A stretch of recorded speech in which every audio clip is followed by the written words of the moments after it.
ಮಹಾಶಿವರಾತ್ರಿಯ ಪರ್ವಕಾಲದಲ್ಲಿ ದಾರೇಶ್ವರದಿಂದ ಗೋಕರ್ಣದವರೆಗೆ ನಡೆದ ಶಂಕರಯಾನ ಪಾದಯಾತ್ರೆಗೆ ಉತ್ತಮ ಜನಸ್ಪಂದನೆ ವ್ಯಕ್ತವಾಯಿತು. ಆದಿಗುರು ಶಂಕರಾಚಾರ್ಯರು ಕ್ರಮಿಸಿದ ದಾರಿಯಲ್ಲೇ ಶಿವನತ್ತ ನಡೆದು ಹೋಗುವ ಸಂಕಲ್ಪ ಪಾದಯಾತ್ರೆ ಸಾರ್ಥಕಗೊಂಡಿತು.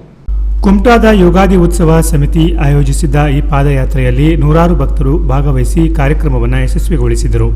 ಬೆಳಿಗ್ಗೆ 7 ಗಂಟೆಗೆ ದಾರೇಶ್ವರದ ದಾರನಾಥ ದೇವಾಲಯದಲ್ಲಿ ವಿಶೇಷ ಪೂಜೆ ಹಾಗೂ ಅಭಿಷೇಕದೊಂದಿಗೆ ಯಾತ್ರೆಗೆ ಚಾಲನೆ ದೊರೆಯಿತು. ಶಿವನಾಮ ಘೋಷಣೆಗಳ ನಡುವೆ ಆರಂಭವಾದ ಈ ಪಾದಯಾತ್ರೆ ಕುಮಟಾದ ಕುಂಬೇಶ್ವರನ ದರ್ಶನ ಪಡೆದು ಚಿತ್ರಗಿ ಹೊಲನಗದ್ದೆ ಮಾರ್ಗವಾಗಿ ಬಾಡದ ಶ್ರೀ ಕಾಂಚಿಕಾಂಬೆ ದರ್ಶನ ಪಡೆದು ಕಾಗಾಲ ತಲುಪಿತು. ಮಧ್ಯಾಹ್ನ ಕಾಗಾಲದ ಮಠದಲ್ಲಿ ವಿರಾಮ ನೀಡಿ ಶಿವರಾತ್ರಿಯ ಮಹತ್ವದ ಕುರಿತು ಉಪನ್ಯಾಸ ಹಾಗೂ ಭಜನೆ ಕಾರ್ಯಕ್ರಮ ನಡೆಯಿತು. ಸಂಜೆ ವೇಳೆಗೆ ಅಘನಾಶಿನಿ ನದಿಯ ಪೂಜನ ನೆರವೇರಿಸಿ ಅಘನಾಶಿನಿ ನದಿ ತಿರುವು ಯೋಜನೆ ಹಾಗೂ ಅಣೆಕಟ್ಟು ಕಟ್ಟುವ ಯೋಜನೆಗಳನ್ನು ಕೈಬಿಡಬೇಕೆಂದು ಆಗ್ರಹಿಸುವ ಜೊತೆಗೆ ದೇವರಲ್ಲಿ ಪ್ರಾರ್ಥನೆ ಸಲ್ಲಿಸಲಾಯಿತು.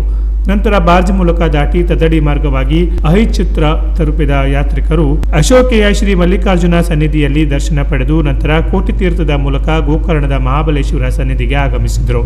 ಆತ್ಮಲಿಂಗದ ದರ್ಶನ ಹಾಗೂ ಅಭಿಷೇಕದೊಂದಿಗೆ ಯಾತ್ರೆ ಪರಿಪೂರ್ಣತೆ ಕಂಡಿತು.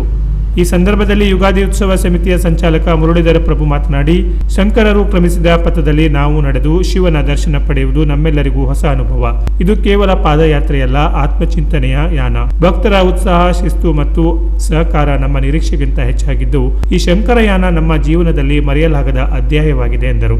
ಡಾಕ್ಟರ್ ಕೇಶವ್ ಕಿರಣ್ ವಿಶೇಷ ಶಿವರಾತ್ರಿ ಉಪನ್ಯಾಸ ನೀಡಿದರು. ಯುಗಾದಿ ಉತ್ಸವ ಸಮಿತಿಯ ಅಧ್ಯಕ್ಷ ಡಾಕ್ಟರ್ ಸುರೇಶ್ ಹೆಗಡೆ ಅಘನಾಶಿನಿ ಉಳಿಸುವ ನಿಟ್ಟಿನಲ್ಲಿ ನಾವೆಲ್ಲರೂ ಧ್ವನಿ ಎತ್ತಬೇಕಾದ ಅವಶ್ಯಕತೆಯ ಬಗ್ಗೆ ಮಾತನಾಡಿದರು. ಈ ಪಾದಯಾತ್ರೆಯಲ್ಲಿ ಮಂಜುನಾಥ್ ಭಟ್, ಸುವರ್ಣಗದ್ದೆ, ಅರುಣ್ ಹೆಗಡೆ, SV ಹೆಗಡೆ, ಸುರೇಶ್ ಭಟ್, ಜಯದೇವ್ ಬಳಗಂಡಿ ಇತರರು ಪಾಲ್ಗೊಂಡಿದ್ದರು. Canara plus news, Kumta.